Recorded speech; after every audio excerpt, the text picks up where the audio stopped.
How do you use the metal back there, or do you use metal to replace what you cut out? Yes, we'll use metal. Come on in. We'll cut probably from here, go through there, and rebuild the inner channel. It's all rusted out, and just replace it.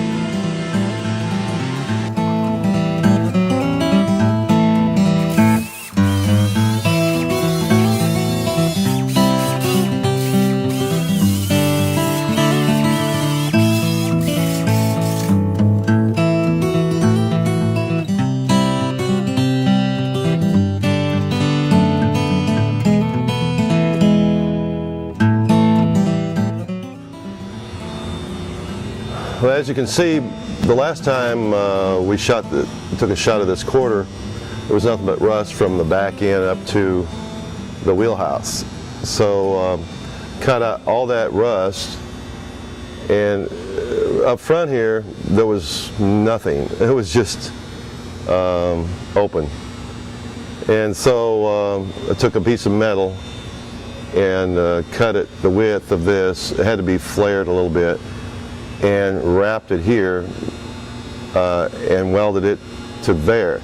Then took a piece of metal on the inside and overlapped the metal that could be welded, and ground it down, everything, and welded it so I'd have something to so I'd have something to weld to. And then I take fiberglass. It's a fine fiberglass mesh. It's almost like body filler, and you just start building it, and you can kind of mold it the way you want to. And then the next step after this will be taking body filler and going over this, because it sands a lot easier than this fiberglass. Fiberglass is just, it's hard as a rock, and you can't mold too much with it as easily as you can with the body filler. So that's kind of like a drywall compound to work. Right. Yeah. So, and then we'll have a nice, smooth quarter panel, and it's strong, and it should last another 40, 50 years, hopefully. So after you get that sanded down, it's ready to be etched. Right. We'll etch it. We have to do some more sanding up here, but we'll take that, before we etch it, we'll take the same thing we did on the fenders and doors, and we'll spray it on there and let it soak for about 2 or 3 minutes, and then we'll wipe it off. And then we're ready to go ahead and metal etch it, and whatever else we need to do. Put the etching primer on it. And we gotta put the etching primer over the whole. Anything that is exposed, we'll have to put that over the whole car. And then we're gonna go ahead and prime it, and the metal should last a long time. It'll all be neutralized. Okay. What we have here is our frame measuring device. It's called the Touch.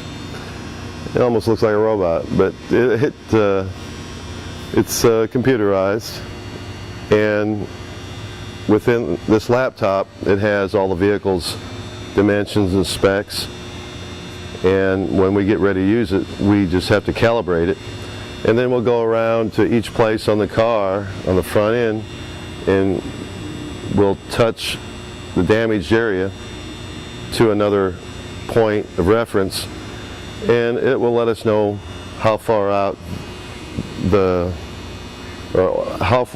or in the damage is to the inner rail.